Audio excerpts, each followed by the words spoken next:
La Bible en un an, la 213e journée, le livre de Jérémie, chapitre 6, verset 22, au chapitre 8, verset 7, le livre des psaumes, chapitre 25, verset 1 à 15, le livre des proverbes, chapitre 20, versets 6 et 7, les actes des apôtres, chapitre 21, verset 37, au chapitre 22, verset 16.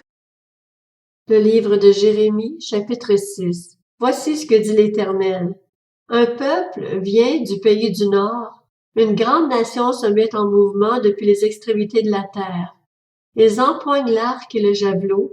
Ils sont cruels et ne montrent aucune compassion. Leur voix gronde comme la mer.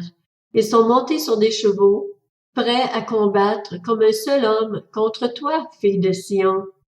En apprenant la nouvelle, nous baissons les bras. L'angoisse s'empare de nous, pareil à la douleur d'une femme qui accouche. Ne sortez pas dans les champs, n'allez pas sur les chemins, car là se trouve l'épée de l'ennemi et la terreur règne de tous côtés. Fille de mon peuple, habille-toi d'un sac et roule-toi dans la cendre.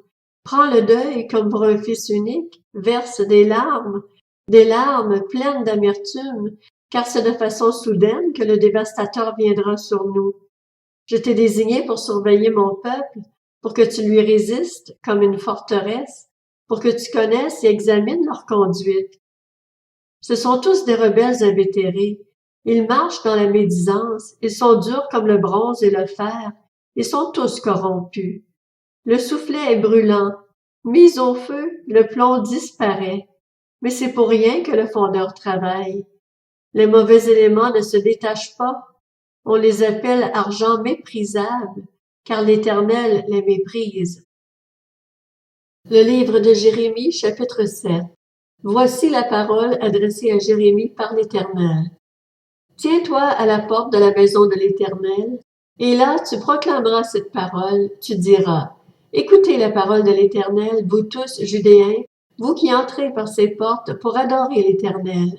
Voici ce que dit l'Éternel, le Maître de l'univers, le Dieu d'Israël. Corrigez votre conduite et votre manière d'agir, et je vous laisserai habiter ici. Ne vous fiez pas aux paroles trompeuses qui prétendent, c'est ici qu'est le temple de l'Éternel, le temple de l'Éternel, le temple de l'Éternel.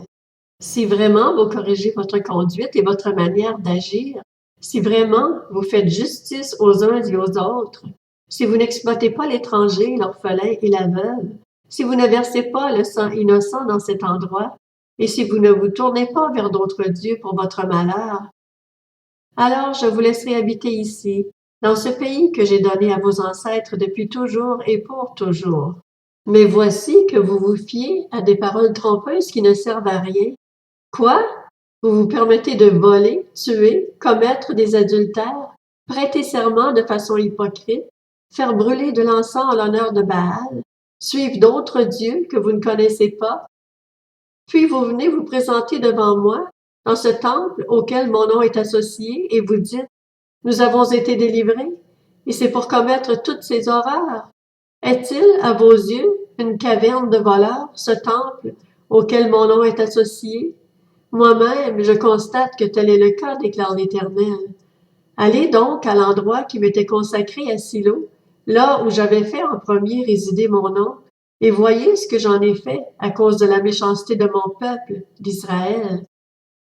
Et maintenant, puisque vous avez commis tous ces actes, déclare l'Éternel, puisque je vous ai parlé et reparlé inlassablement, et que vous n'avez pas écouté, puisque je vous ai appelé et que vous n'avez pas répondu, je traiterai le temple auquel mon nom est associé, auquel vous vous fiez, et l'endroit que je vous ai donné, à vous et à vos ancêtres, de la même manière que j'ai traité Silo. Je vous chasserai loin de moi, comme j'ai chassé tous vos frères, toute la descendance d'Éphraïm. Quant à toi, n'intercède pas en faveur de ce peuple, ne fais monter pour eux ni supplication ni prière, n'insiste pas auprès de moi, car je ne t'écouterai pas. Ne vois-tu pas ce qu'ils font dans les villes de Juda et dans les rues de Jérusalem? Les enfants ramassent du bois, les pères allument le feu, et les femmes pétrissent la pâte pour préparer des gâteaux, en l'honneur de la Reine du ciel, et verser des offrandes liquides en l'honneur d'autres dieux, de sorte qu'ils m'irritent. Est-ce moi qu'ils irritent? Déclaration de l'Éternel.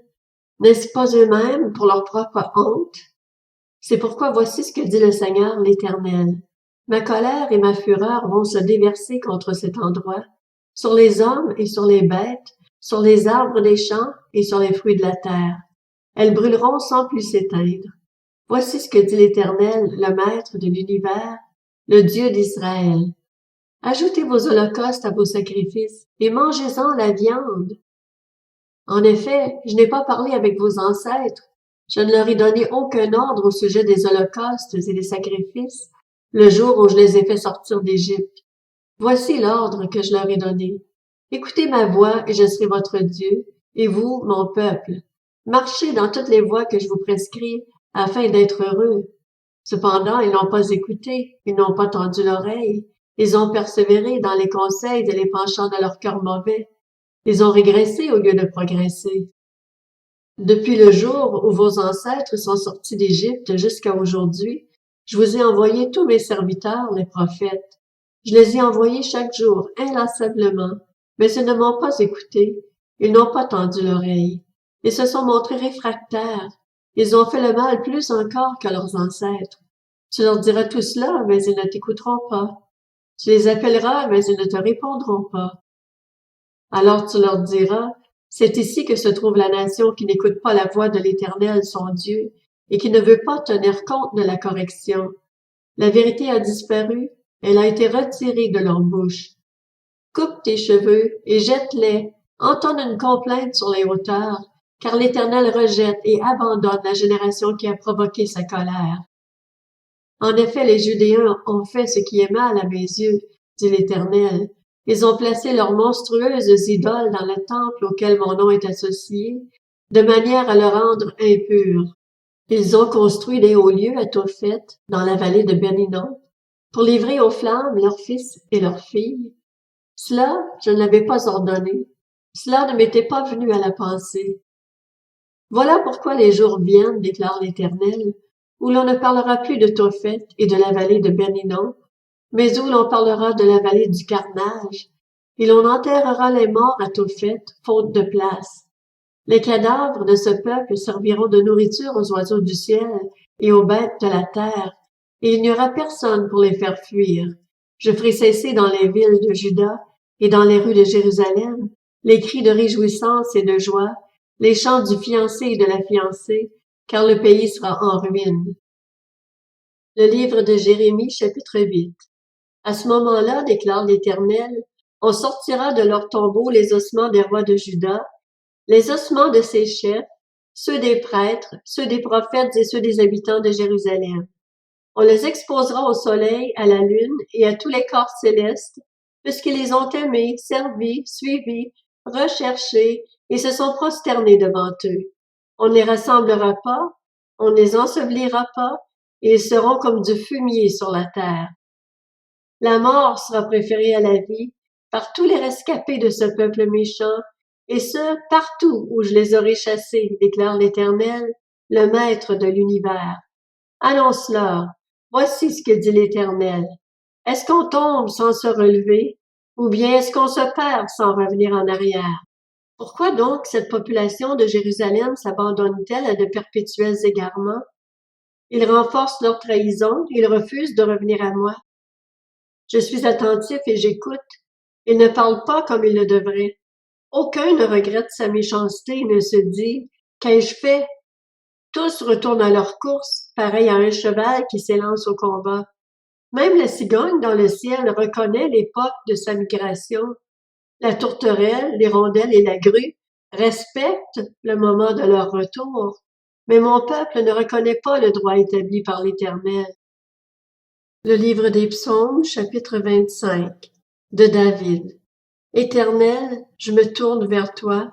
Mon Dieu, en toi je me confie. Que je ne sois pas couvert de honte. Que mes ennemis ne se réjouissent pas à mon sujet. Aucun de ceux qui espèrent en toi ne sera couvert de honte, mais la honte est pour ceux qui sont infidèles sans raison. Éternel, fais-moi connaître tes voies, Enseigne-moi tes sentiers. Conduis-moi dans ta vérité et instruis-moi, car tu es le Dieu de mon salut. Je m'attends à toi chaque jour. Éternel, souviens-toi de ta compassion et de ta bonté, car elles sont éternelles. Ne te souviens pas des fautes de ma jeunesse, de mes péchés. Souviens-toi de moi en fonction de ton amour, à cause de ta bonté éternelle. L'Éternel est bon et droit, c'est pourquoi il montre aux pécheurs la voie à suivre. Il conduit les humbles dans la justice, il leur enseigne sa voie. Tous les sentiers de l'Éternel sont bonté et fidélité pour ceux qui gardent son alliance et ses commandements. C'est à cause de ton nom, Éternel, que tu pardonneras ma faute, car elle est grande. Quel est l'homme qui craint l'Éternel? L'Éternel lui montre la voie qu'il doit choisir. Son âme reposera dans le bonheur, et sa descendance héritera le pays. L'Éternel confie ses secrets à ceux qui le craignent, il leur fait connaître son alliance. Je tourne constamment les yeux vers l'Éternel, car il dégagera mes pieds du piège. Le livre des Proverbes, chapitre 20. Beaucoup proclament leur bonté, mais l'homme fidèle, qui le trouvera? Le juste marche dans l'intégrité. Heureux ses enfants après lui. Actes des apôtres, chapitre 21. Au moment où on allait le faire entrer dans la forteresse, Paul demanda au commandant « M'est-il permis de te dire quelque chose ?» Le commandant répondit « Tu sais le grec? Tu n'es donc pas cet Égyptien qui s'est révolté dernièrement et qui a emmené 4000 rebelles dans le désert? » Paul reprit « Je suis juif de Tarse en Cilicie, citoyen d'une ville qui n'est pas sans importance. Je t'en prie, permets-moi de parler au peuple. » Le commandant le lui permit et Paul, debout sur les marches, fit signe de la main au peuple. Un profond silence s'établit. Paul leur adressa la parole en langue hébraïque. Actes des apôtres, chapitre 22. Mes frères et mes pères, écoutez ce que j'ai maintenant à vous dire pour ma défense. Lorsqu'ils entendirent qu'il leur parlait en langue hébraïque, ils redoublèrent de calme. Paul dit alors, « Je suis juif, né à Tarse en Cilicie, mais j'ai été élevé à Jérusalem et formé aux pieds de Gamaliel dans la connaissance exacte de la loi héritée de nos ancêtres. J'étais plein de zèle pour Dieu, comme vous l'êtes tous aujourd'hui. J'ai combattu à mort cet enseignement, enchaînant et mettant en prison hommes et femmes. Le grand prêtre et tout le collège des anciens m'en sont témoins, puisque j'ai même reçu d'eux des lettres pour les frères de Damas, où je me suis rendu afin d'arrêter ceux qui s'y trouvaient et de les ramener à Jérusalem pour les faire punir. J'étais en chemin et j'approchais de Damas quand tout à coup, vers midi, une grande lumière venue du ciel a resplendi autour de moi.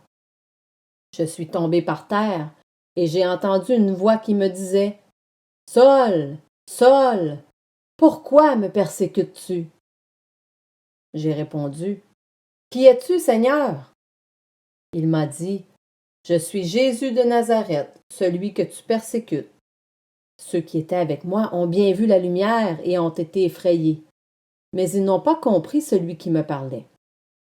Alors j'ai dit « Que dois-je faire, Seigneur? » Et le Seigneur m'a dit « Lève-toi, va à Damas et là on te dira tout ce que tu dois faire. » Comme je ne voyais plus à cause de l'éclat de cette lumière, ceux qui étaient avec moi m'ont pris par la main et je suis arrivé à Damas. Or, un certain Ananias, un homme pieux, fidèle à la loi et estimé de tous les Juifs qui résidaient à Damas, est venu me trouver. Il m'a dit « Saul, mon frère, retrouve la vue. » Au même instant, j'ai pu le voir. Il a ajouté « Le Dieu de nos ancêtres t'a destiné à connaître sa volonté, à voir le juste et à entendre les paroles de sa bouche. Car tu seras son témoin devant tous les hommes de ce que tu as vu et entendu. Et maintenant, pourquoi tarder? Lève-toi, sois baptisé et sois lavé de tes péchés en faisant appel au nom du Seigneur.